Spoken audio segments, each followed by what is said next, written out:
ओम शांति। आज 16 अक्टूबर 2025 के साकार मधुर महावाक्य हैं।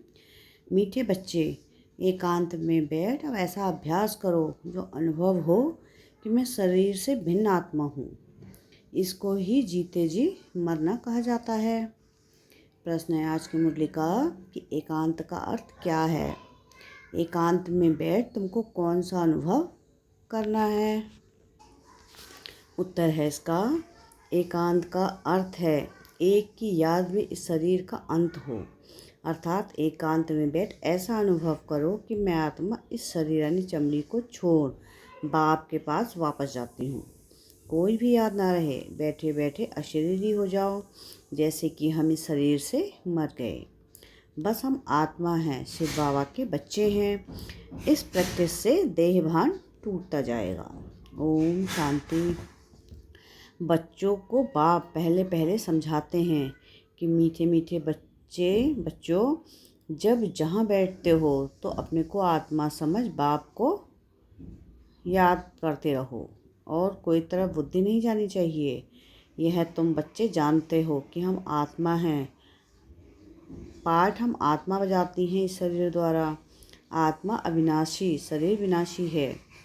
तो तुम बच्चों को देही अभिमानी बन बाप की याद में रहना है। हम आत्मा हैं, चाहे तो इन ऑर्गन से काम लेवें व न लेवें। अपने को शरीर से अलग समझना चाहिए। बाप कहते हैं कि अपने को आत्मा समझो, देह को भूलते जाओ। हम आत्मा इंडिपेंडेंट हैं। हमको सिवाय एक बाप के और कोई को याद नहीं करना है।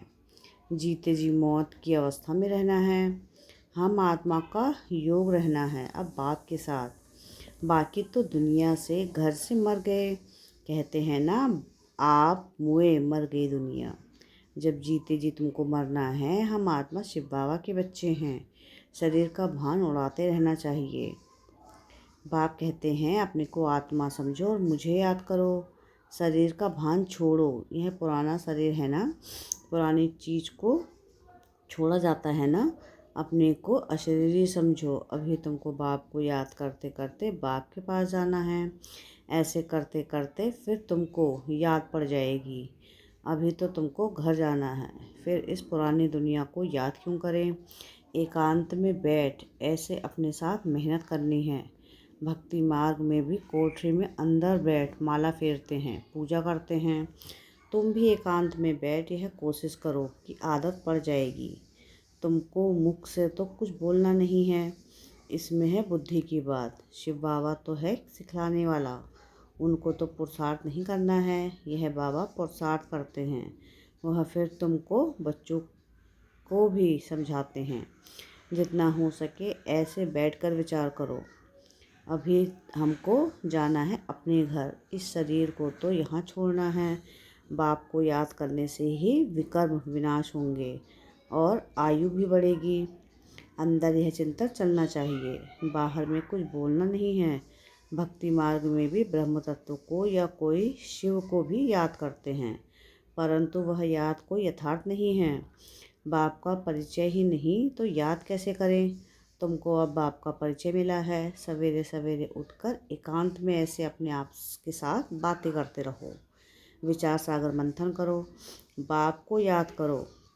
बाबा हम अभी आया कि आया आपकी सच्ची गोद में, वह है रूहानी गोद। तो ऐसे ऐसे अपने साथ बातें करनी चाहिए। बाबा आया हुआ है। बाबा कल्प कल्प आकर हमको राजयोग सिखलाते हैं। बाप कहते हैं मुझे याद करो और चक्र को याद करो। स्वदर्शन चक्रधारी बनना है। बाप में ही सारा ज्ञान है ना चक्र का, वह फिर तुमको देते हैं। तुमको त्रिकालदर्शी बना रहे हैं। तीनों कालों अर्थात आदि मध्य अंत को तुम जानते हो। बाप भी है परमात्मा, उनको शरीर तो है नहीं। अभी इस शरीर में बैठ तुमको समझाते हैं। यह वंडरफुल बात है। भागीरथ पर विराजमान होंगे तो जरूर दूसरी आत्मा है। बहुत जन्मों के अंत का जन्म इनका है। नंबर 1 पावन, वही फिर नंबर 1 पतित बनते हैं।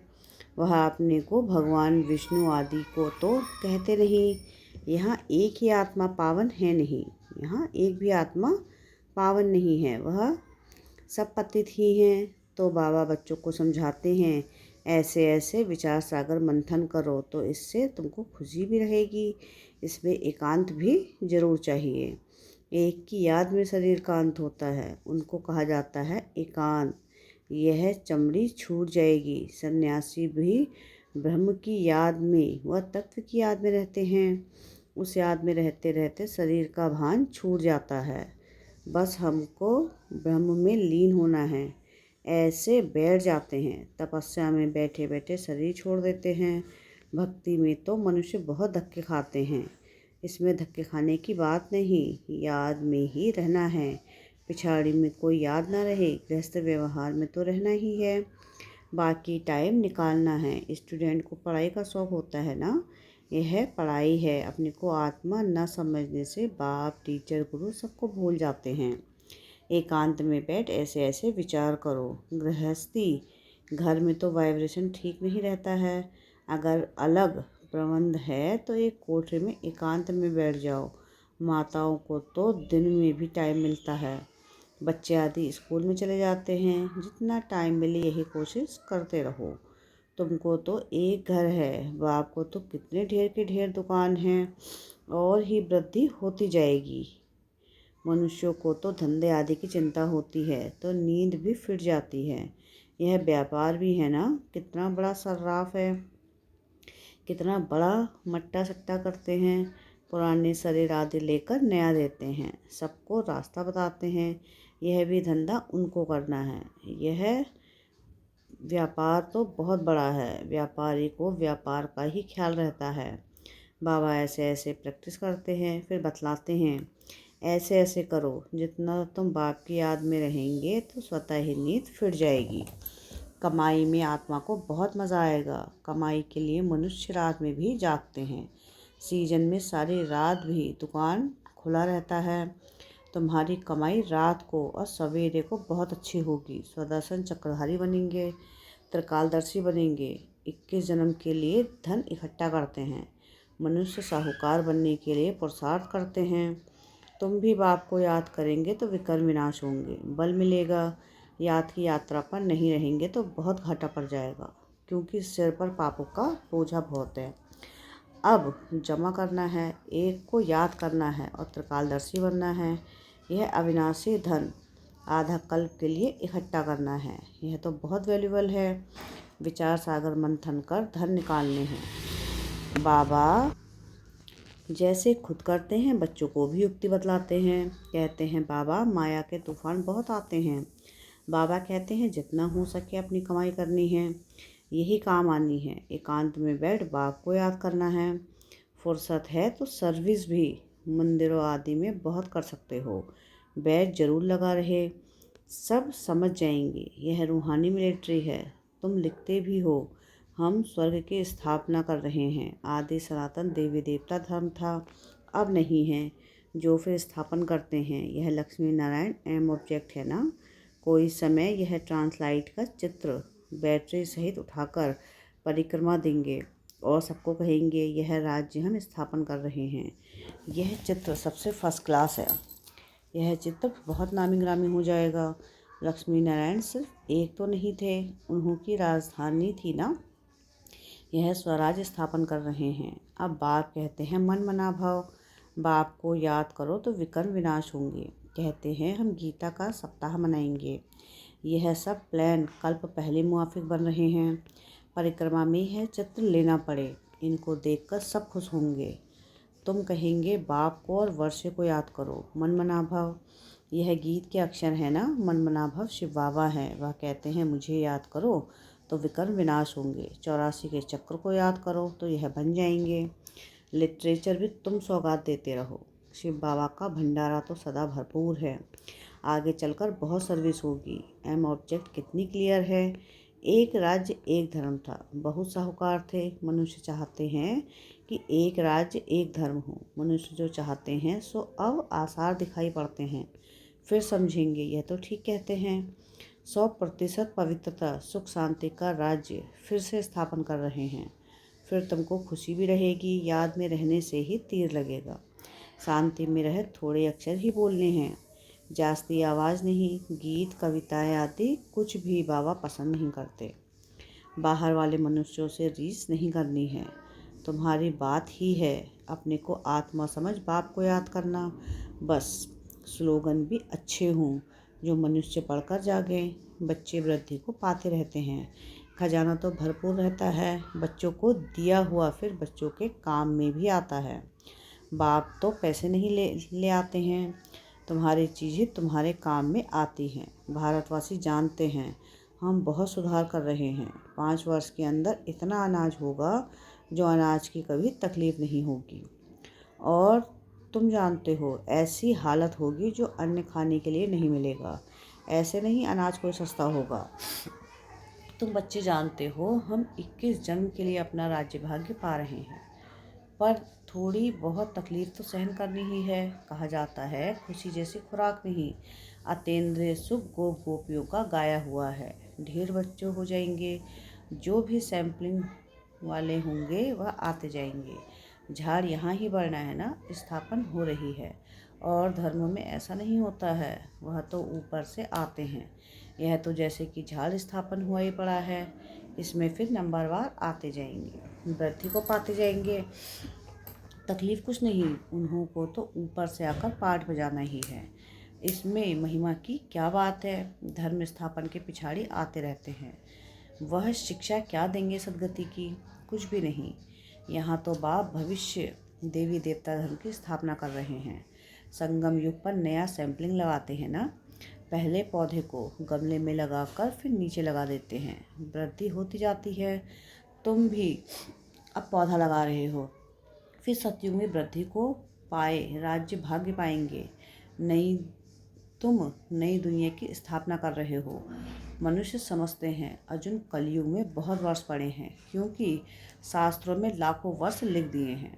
समझते हैं कलयुग में अभी 40,000 वर्ष पड़े हैं, फिर बाप आकर नई दुनिया बनाएंगे। कई समझाते हैं यह वही महाभारत लड़ाई है, गीता का भगवान भी जरूर होगा। तुम बतलाते हो श्री कृष्ण तो था नहीं, बाप ने समझाया था। श्री कृष्ण तो 84 जन्म लेते हैं, एक फीचर्स ना मिले दूसरे से, तो यहाँ फिर श्री कृष्ण कैसे आएंगे? कोई भी इन बातों पर विचार नहीं करते हैं। तुम समझते हो श्री कृष्ण स्वर्ग का प्रिंस, वह फिर द्वापर में कहाँ से आएगा? इस लक्ष्मी नारायण के चित्र को देखने से ही समझ में आ जाता है। शिव बाबा यह वर्षा दे रहे हैं, सतयुग की स्थापना करने वाला बाप ही है। यह गोला झाड़ आदि के चित्र कम थोड़े ही हैं। एक दिन तुम्हारे पास यह सब चित्र ट्रांसलाइट के बन जाएंगे, फिर सब कहेंगे हमको ऐसे चित्र ही चाहिए। इन चित्रों से फिर विहंग मार्ग की सर्विस हो जाएगी। तुम्हारे पास बच्चे इतने आएंगे जो फुर्सत नहीं रहेगी। ढेर आएंगे, बहुत खुशी होगी। दिन प्रतिदिन तुम्हारा फोर्स बढ़ता जाएगा। ड्रामा अनुसार जो फूल बने होंगे उनको टच होगा। तुम बच्चों को ऐसे नहीं कहना पड़ेगा कि बाबा इनकी बुद्धि को टच करो। टच कोई बाबा थोड़ी ही करते हैं, समय पर आप ही टच होगा। बाप तो रास्ता बताएंगे ना। बहुत बच्चियाँ लिखती हैं हमारे पति की बुद्धि को टच करो। ऐसे सबकी बुद्धि को टच करेंगे, फिर तो सब स्वर्ग में इकट्ठे हो जाएंगे।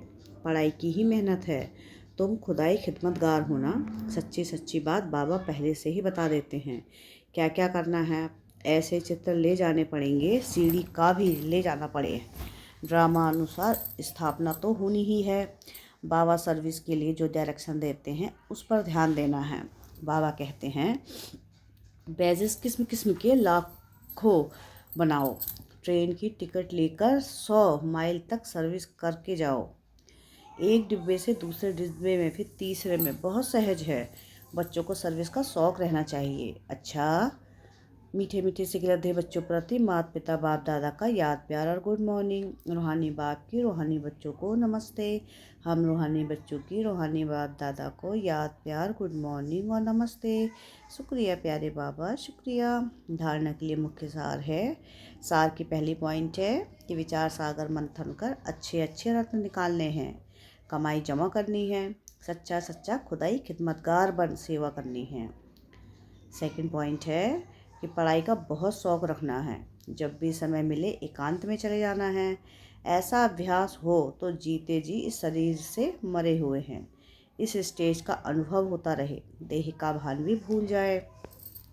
वरदान है आज की मुरली का, अपने मूल संस्कारों के परिवर्तन द्वारा विश्व परिवर्तन करने वाले उदाहरण स्वरूप भव। हर एक में जो अपना मूल संस्कार है, जिसको नेचर कहते हो, जो समय प्रति समय आगे बढ़ने में रुकावट डालता है, उस मूल संस्कार का परिवर्तन करने वाले उदाहरण स्वरूप बनो, तब संपूर्ण विश्व का परिवर्तन होगा। अब ऐसा परिवर्तन करो जो कोई यह वर्णन ना करे कि इनका यह संस्कार तो शुरू से ही है।